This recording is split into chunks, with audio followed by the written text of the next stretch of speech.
தற்போதைய அண்மை செய்தியை பார்த்துக் கொண்டிருக்கிறோம். தமிழகத்தில் பெண்களின் பாதுகாப்புக்காக மாநில அரசு எடுத்திருக்கக்கூடிய நடவடிக்கைக்கு உயர்நீதிமன்றம் பாராட்டு தெரிவித்திருக்கிறது. அதே நேரத்தில் பாதுகாப்புக்காக எடுக்கப்பட்ட நடவடிக்கைகள் தொடர்பாக பெண்கள் அறிந்து கொள்ளும் வகையில் விளம்பரப்படுத்தப்பட்டிருக்கிறதா என்கிற கேள்வியையும் நீதிபதிகள் எழுப்பியிருக்கிறார்கள். பெண்கள் பாதுகாப்பு குறித்து உரிய வகையில் விளம்பரம் செய்யப்படும் என அரசு தரப்பில் தற்போது உயர்நீதிமன்றத்தில் தெரிவிக்கப்பட்டிருக்கிறது. அண்மை செய்தியாக பார்த்துக் கொண்டிருக்கிறோம். கூடுதல் விவரங்களோடு இணைகிறார் நீதிமன்ற செய்தியாளர் மதன். விவரங்களை பதிவு செய்யலாம்.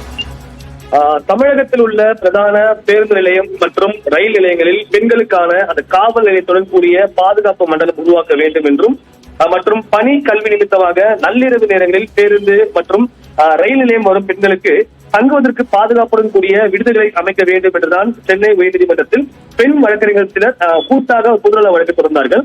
இந்த வழக்கு தான் இன்று பொறுப்பு தலைமை நீதிபதி அமர்வு விசாரணைக்கு வந்தது.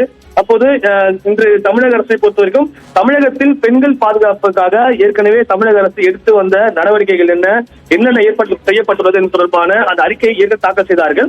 அது தொடர்பாகவும் இன்று விளக்கம் அளித்தார்கள். அப்போ நீதிபதிகளை பொறுத்தவரைக்கும் இவ்வளவு பணம் செலவு செய்து பல திட்டங்களை செயல்படுத்தும் அரசை நாங்கள் பாராட்டுகிறோம் என்றும், ஆனால் இது குறித்து அவர்கள் அறிந்து கொள்ளும் வகையில் ஏன் விளம்பரப்படுத்தவில்லை என்று கேள்வி எழுப்பினார்கள். தமிழக அரசை பொறுத்தவரைக்கும் உரிய வகையில் விளம்பரப்படுத்தப்படும் என்று ஒரு உறுதியளிக்கப்பட்டது. இதையடுத்து ஏதேனும் குறைகள் இருந்தால் அது குறித்து அதிகாரியிடம் முறையிட மனுதாரருக்கு அனுமதி அளித்து இந்த வழக்கு விசாரணை மீண்டும் 2 வாரங்களுக்கு தள்ளி வைத்துள்ளார்கள். நன்றி மதன், விரிவான விவரங்களுக்கு.